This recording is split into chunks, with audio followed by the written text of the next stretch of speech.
happy to see you again. It's Sunday morning on CBS, and here again is Charles Osgood. The children we're listening to live in the East African nation of Kenya, in the town of Matoso, in a small and special settlement called Lalmba. Stephanie Riggs of our CBS Denver station, KCNC, takes us to meet these struggling but amazingly cheerful children and a remarkable couple dedicated to helping them to the fullest. Welcome. We are happy to see you again. These children are welcoming home the man and woman they call father and mother. Hello. Hello. You are so big. What happened? You got so big. Hey, Cha-Cha, how are you? Fine, good to see you. Yes, nice. How are you doing? Year after year, Hugh and Marty Downey spend half their time in Denver and the other half on the shores of Lake Victoria, where they run a home for orphaned children. They're my kids. This is my family. It used to be when I saw the kids like this, it just would break my heart. But after 40 years, when I see these kids, I see hope. In the early 60s, as a communications officer in the Army stationed in East Africa, Hugh Downey found himself consumed by the disease, destitution, and death surrounding Africa's children. The situation would only get worse as famine swept through Ethiopia, and diseases like cholera, dysentery, and malaria ran rampant through the continent. It's not enough just to cure a person, but to teach them how they got sick and how they can avoid becoming sick again. And if you want to have a lasting impact on the people and on the community we serve, it has to be with the children. So Hugh, then a 24-year-old with big plans, dragged his reluctant bride, an American teacher, to Africa. I'll tell you, those first 6 months, I cried. I cried and I cried. I hated it. I just hated it. But once I got involved in the work and saw the great need and the possibilities that we could do, that was the end of that. Soon, Hugh and Marty had a young son, and with donations from family and friends back home, they began to build makeshift children's homes and bare-bones clinics in impoverished towns in East Africa. Then, in 1985, they moved on to Matoso, a tiny fishing village in Kenya.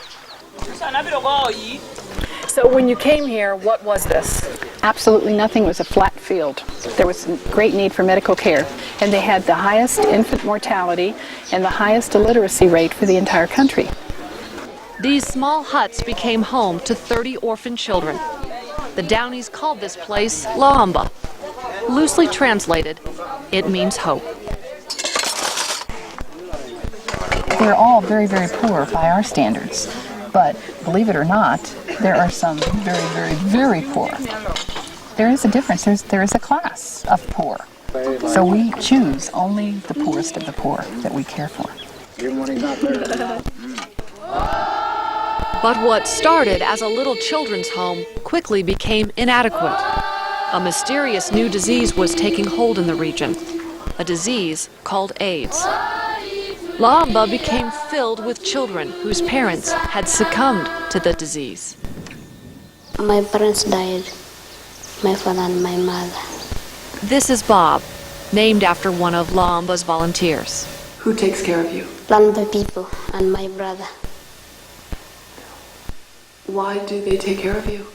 Because I was alone, so that I can't help myself alone. The children had a very difficult time before we started this little home that we thought was going to be a little home, which is now gone way out of control. But at the time we didn't realize what a serious situation was developing.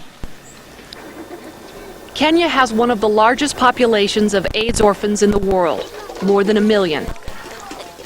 Lalmba has grown into a compound, completely funded by donations from the United States. It's run by some 45 Kenyans and a handful of American volunteers. There's a medical clinic with a volunteer U.S.-trained doctor. Ask her, Dorca, is it on one side or the other?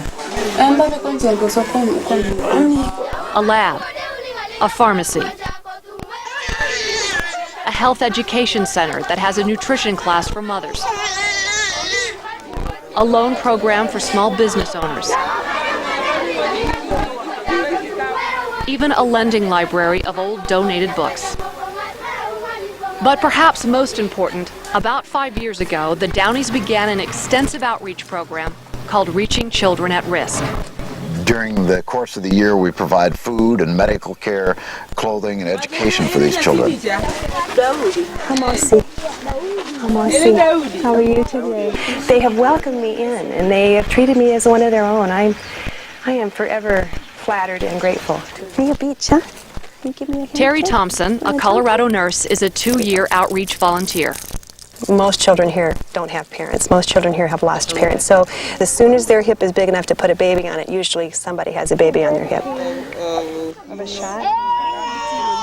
Volunteers like Terry scour the region for children who have lost both parents to AIDS. Children so poor they are likely to die without help. We have taken several groups of children into our program from here. Not long ago, Terry found this boy being raised by his 80-year-old neighbor. She is his sole support and his sole guardian, and she really has no means of earning any kind of money, so she begs in the community.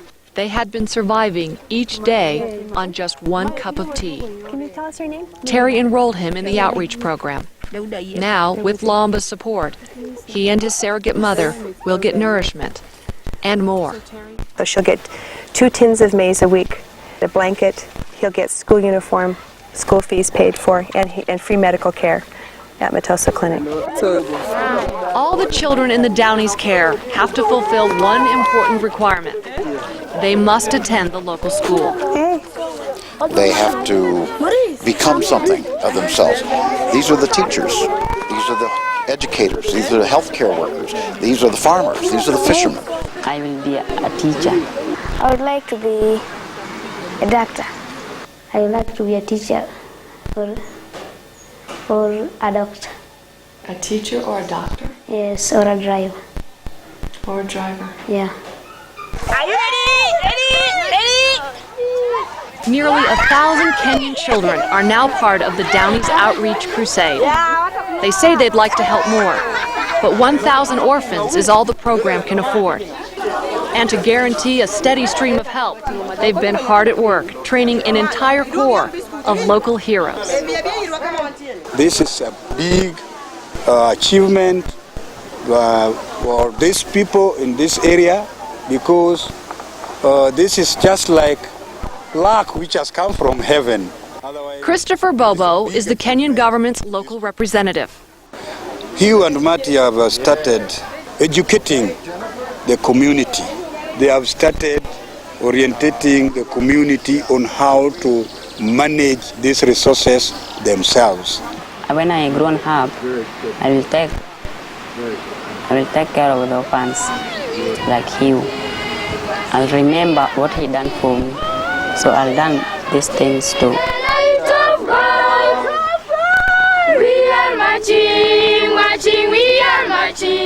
They're allowed to be children for the first time in their lives. Those children that were singing and joyful and so well organized, they weren't that way 2, 3, 4, 5, 6 years ago. It took years to get them to the point. And they're still not to where they will become. They're just beginning.